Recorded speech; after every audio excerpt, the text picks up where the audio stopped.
Hi guys, welcome to my channel the biology link. आज की video में हम डिस्कस करने वाले हैं कार्डियक साइकिल, जो कि बहुत ज़्यादा इम्पॉर्टेंट टॉपिक है हमारे नीट के लिए और इससे क्वेश्चन आएगा ही आएगा। तो इसमें हमारे एमसीक्यू बेस्ड आ सकता है, असर्शन बेस्ड आ सकता है। सेकंड, इसमें हमारी मोस्ट इम्पॉर्टेंट क्वेश्चन जो होता है इसके होता है कि हमें अरेंज करना है कि हमारा पहले क्या हुआ, दूसरे नंबर पे क्या हुआ, तीसरे नंबर पे क्या हुआ। तो हम इस वीडियो में पूरा डिस्कस करेंगे। अब हम हार्ट पढ़ चुके हैं, अब ये हार्ट का सीक्वल वीडियो है। तो अगर आपने हार्ट नहीं देखा है तो आप पहले हार्ट देख के आइए, then you will get to know this more better. तो हम स्टार्ट करते हैं। तो हमारी कार्डियक साइकिल क्या है? एक साइकिल है जो कि हमारा फॉलो हो रही है, जिससे हमारा ब्लड पंप हो रहा है थ्रू आउट द बॉडी। तो हमने देखा कि हमारी जो कार्डियक साइकिल है उसकी टोटल ड्यूरेशन है 0.8 सेकेंड। अब हमें ये क्वेश्चन आता है कि हमने कैलकुलेट कैसे की। तो कार्डियक साइकिल कैलकुलेट करने के लिए हमारा बहुत बेसिक फॉर्मूला है, जो कि है कि नंबर ऑफ हार्ट बीट, कि कितनी बार हमारा हार्ट बीट कर रहा है अपॉन कितने एक मिनट में, लाइक इन 1 मिनट। तो हम इसको सेकेंड्स में लिख रहे हैं, तो इन 60 सेकेंड्स। तो हमने जो मीन एवरेज होता है वो हमने ले रखा है 72। तो 72 हमने हार्ट बीट ले रखी है अपॉन 60 सेकेंड्स ले रखा है। तो इसको हम कैलकुलेट करेंगे तो 0.8 सेकेंड आएगा। तो हमारी एक कार्डियक साइकिल कितने टाइम में होती है? 0.8 सेकेंड में होती है। अब मैंने बेस्ट डायग्राम दे रखा है, इसको अगर आपको ये डायग्राम समझ आ गया तो आपको पूरी कार्डियक साइकिल समझ आ गई। ये आपको एनसीईआरटी में नहीं मिलेगा, but it's a best diagram. तो हम इसको समझते हैं। तो ये पूरा सर्कल कितने का है? 0.8 सेकेंड्स का है। ये जो हमारा अंदर वाला सर्कल है ये हमारा एट्रियम को दिखा रहा है, ये जो बाहर वाला सर्कल है ये हमारा वेंट्रिकल्स को दिखा रहा है। अब देखिए हमने कितने पार्ट्स में डिवाइड किया है? हमने इसको 8 पार्ट में डिवाइड किया है। तो हमारा जो एक पार्ट है ये कितने सेकेंड्स का हो गया? 0.1 सेकेंड्स का। ठीक है। अब जो हमारा ब्लू वाला पार्ट है, ये ब्लू पार्ट है, ये हमारा सिस्टोल दिखा रहा है। सिस्टोल मतलब हमारा कॉन्ट्रैक्शन को दिखा रहा है।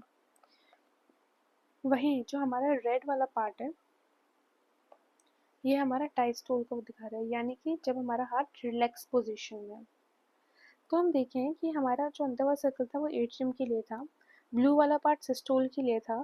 तो ये जो ब्लू वाला पार्ट है क्या हो गया? एट्रियल सिस्टोल हो गया। और ये 8 पार्ट में से कितने देर के लिए है?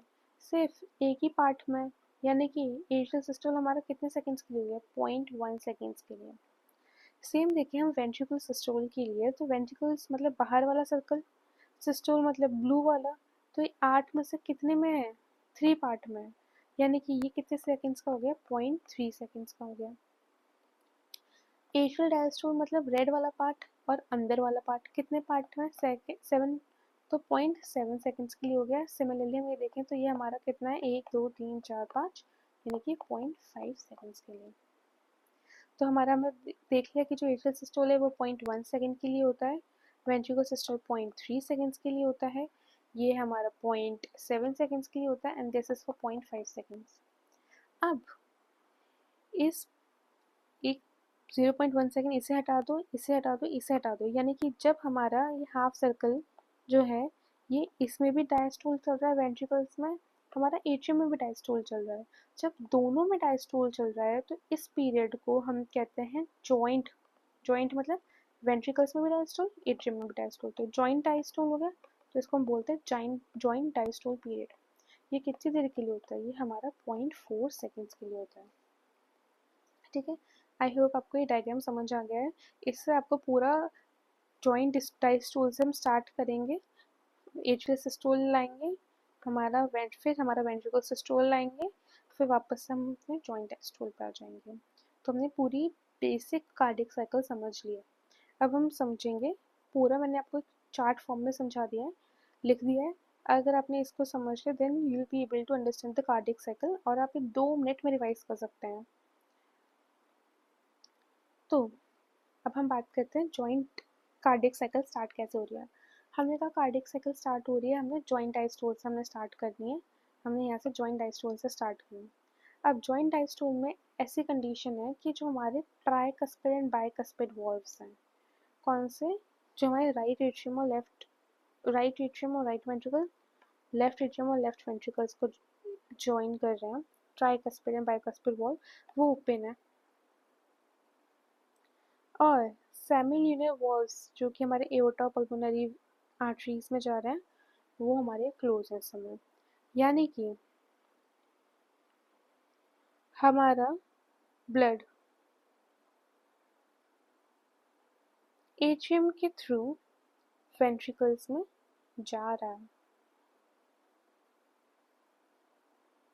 पल्मोनरी वेन्स के थ्रू। पल्मोनरी वेन्स के थ्रू हमारा ब्लड आ रहा है हार्ट में, एट्रियम में, और वेना फिर वहाँ से वेंट्रिकल्स में जा रहा है। किस किस के थ्रू हमारा, सॉरी ये थोड़ा मिस्टेक हो गया है, it's pulmonary veins and vena cava, superior vena cava, inferior vena cava, इसके थ्रू हमारा जो ब्लड है वो हमारा एट्रियम में आ रहा है। और क्योंकि हमारे ये वॉल्व्स ओपन है तो हमारा वेंट्रिकल में जा रहा है, किसमें, हमारी जॉइंट डायस्टोल के टाइम पे। अब हमने कंडक्शन लास्ट वीडियो में पढ़ चुके हैं, तो उससे आपको ईजी होगा, पहले जाके वो देखें। तो हमने देखा कि हमारा जो ऐसे नोड है, अब जॉइंट डायस्टोल के बाद हमारा ऐसे नोड ने हमारा एक्शन पोटेंशियल जनरेट किया। एक्शन पोटेंशियल जनरेट किया तो अब क्या होगा, हमारा एट्रिया में सिस्टोल आएगा। एट्रिया में सिस्टोल यानी कि एट्रियास कॉन्ट्रैक्ट करेंगे। अब एट्रियास कॉन्ट्रैक्ट करेंगे तो पहले तो हमारा वैसे भी हमारा ब्लड एट्रिया से वेंट्रिकल्स में जा रहा था। एट्रिया के कॉन्ट्रैक्ट करने के बाद हमारा और ज़्यादा स्पीड से ब्लड जाएगा हमारे वेंट्रिकल्स में, और ये एट्रियास को खाली कर देगा और वेंट्रिकल्स को फिल कर देगा अप टू 30 टाइम्स मोर।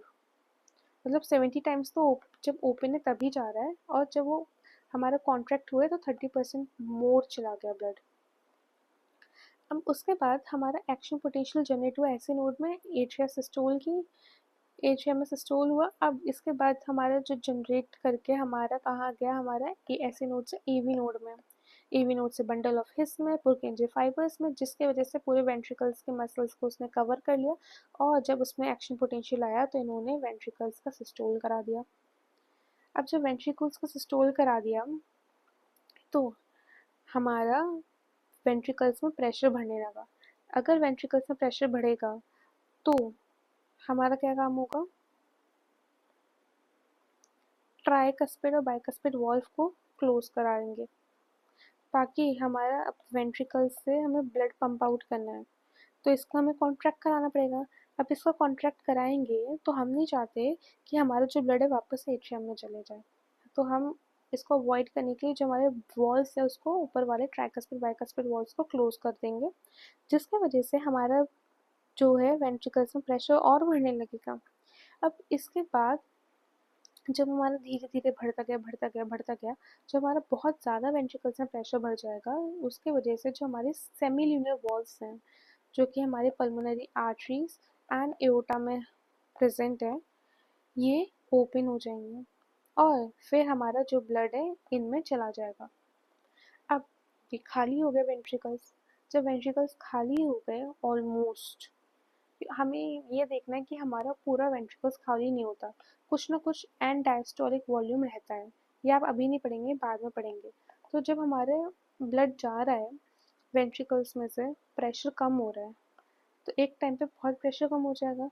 जब प्रेशर कम होने लग जाएगा तो जो सेमिल्यूनर वॉल्स हैं वो क्लोज हो जाएंगे। धीरे धीरे अब ये भी क्लोज हो गए, और प्रेशर कम हो रहा है। जब बहुत प्रेशर कम हो जाएगा, एट्रियम से प्रेशर कम हो जाएगा वेंट्रिकल्स में, तो जो हमारी ट्राइकस्पिड और बाइकस्पिड वॉल्स थे जो क्लोज हो गए थे वो ओपन हो जाएंगे। जब ओपन हो जाएंगे तो वही हमारी जो पहली वाली स्टेज थी, हम देखा था जॉइंट डायस्टोल वाली, वही स्टेज नहीं आ जाएगी, फिर से हमारी सेम साइकिल रिपीट होने लग जाएगी। तो यही साइकिल जब बार बार होती है तो हम इसको क्या कहते हैं, कार्डियक साइकिल। अब हम देखेंगे इसमें कुछ इंपॉर्टेंट टर्मिनोलॉजीज जो कि है, जैसे कि स्ट्रोक वॉल्यूम। स्ट्रोक वॉल्यूम क्या है, अमाउंट ऑफ ब्लड जो कि हमारे वेंट्रिकल्स पंप कर रहे हैं। जब वेंट्रिकल्स कॉन्ट्रैक्ट हो रहे हैं तो हमारा ब्लड पंप हो रहा है ना एओर्टा और पल्मोनरी आर्टरी में, तो कितना अमाउंट हमारे वेंट्रिकल्स पंप कर रहे हैं, हर एक वेंट्रिकल कितना अमाउंट कर रहा है, उसको हम कहते हैं स्ट्रोक वॉल्यूम। कितना है, 70 ml। ठीक है, remember this is question for NEET. उसके बाद हम बात करेंगे कार्डिक आउटपुट। कार्डिक आउटपुट मतलब कि हमारा stroke volume into heart rate. Heart beat कितनी है हमारी। तो हमारी स्ट्रोक वॉल्यूम हो गई 70, हार्ट बीट हो गई 72, इससे हम कैलकुलेट करेंगे तो अप्रॉक्स हमारी 5 लीटर या 5000 ml हमारा कार्डिक आउटपुट आ जाएगा, जो कि हेल्दी इंडिविजुअल में इतना होना चाहिए। वही हम बात करें एथलीट्स में, तो एथलीट्स में जो होता है हमारा कार्डिक आउटपुट उनका थोड़ा ज़्यादा होता है, ठीक है, as compare to the normal man. अब हम देख रहे हैं कि हमारे वॉल्स क्लोज हो रहे हैं। जब कोई चीज़ क्लोज होती है तो कुछ ना कुछ तो साउंड प्रोड्यूस करेगी ना। तो जब हमारी ट्राइकस्पिड और बाइकस्पिड वॉल्व क्लोज हो रही है तो ये सबसे पहले ये क्लोज हो रही है, तो फर्स्ट साउंड कौन क्रिएट करेगा, यही क्रिएट करेंगे। तो कौन सी साउंड क्रिएट करेंगे, लब साउंड क्रिएट करेंगे। सेकेंड नंबर पे हमारे सेमिल्यूनर वॉल्व्स क्लोज हो रही हैं, तो ये सेकेंड नंबर पे क्लोज हो रही हैं, तो सेकेंड साउंड ये प्रोड्यूस करेंगी। कौन सी साउंड प्रोड्यूस करेंगी, डब साउंड प्रोड्यूस करेंगी। आई होप आपको समझ में आ गया होगा कि हमारा जॉइंट डायस्टोल से स्टार्ट हुआ, एक्शन पोटेंशियल जनरेट हुआ, जिसकी वजह से एट्रियल सिस्टोल हुआ, जिसकी वजह से ब्लड गया हमारे वेंट्रिकल्स में 30% टाइम ज़्यादा गया एज कम्पेयर्ड। मतलब अगर हमारा ब्लड वेंट्रिकल्स में फिल हो रहा है तो 70% तो हमारा जॉइंट डायस्टोल में फिल हो रहा है, और 30% हमारा एट्रियल सिस्टोल में फिल होगा। ये एक सिंपल सा फंडा है, रिमेंबर इट। इसके बाद हमारा वेंट्रिकल्स में ब्लड आया, वेंट्रिकल्स में अब हमारा प्रेशर बढ़ने लगा, जिसके वजह से वेंट्रिकल्स में सिस्टोल हुआ, जिसके वजह से हमारे ट्राइकस्पिड बाइकस्पिड वॉल्व क्लोज हुए और हमारा प्रेशर और बढ़ा, जिसके वजह से हमारा क्या हुआ, सेमिलिनियर वॉल्व्स ओपन हुए और हमारा ब्लड गया किसमें, पल्मोनरी एओर्टा और पल्मोनरी आर्टरी और एओर्टा में। उसके बाद बॉडी में गया, उसके बाद हमारा प्रेशर कम होने लगा, जिसकी वजह से सेमिलिनियर वॉल्व्स क्लोज हुए और हमारे जो वापस से हमारा किस में आ गया, वेंट्रिकुलर डायस्टोल में आ गया। ठीक है, वेंट्रिकल्स जब डायस्टोल में आए, प्रेशर और कम हुआ और कम हुआ और हमारे ट्राइकस्पिड और बाइकस्पिड वॉल्व्स ओपन हो गए, जिसके वजह से वापस से हमारी ये कौन सी जॉइंट डायस्टोल वाली कंडीशन क्रिएट हो गई। ठीक है, आई होप आपको ये समझ में आया होगा पूरा कार्डियक साइकिल। सो अगर इसके अलावा भी अगर आपको कोई डाउट है then you can ask me in the comment section. So don't forget to like the video and subscribe to my channel. Thank you.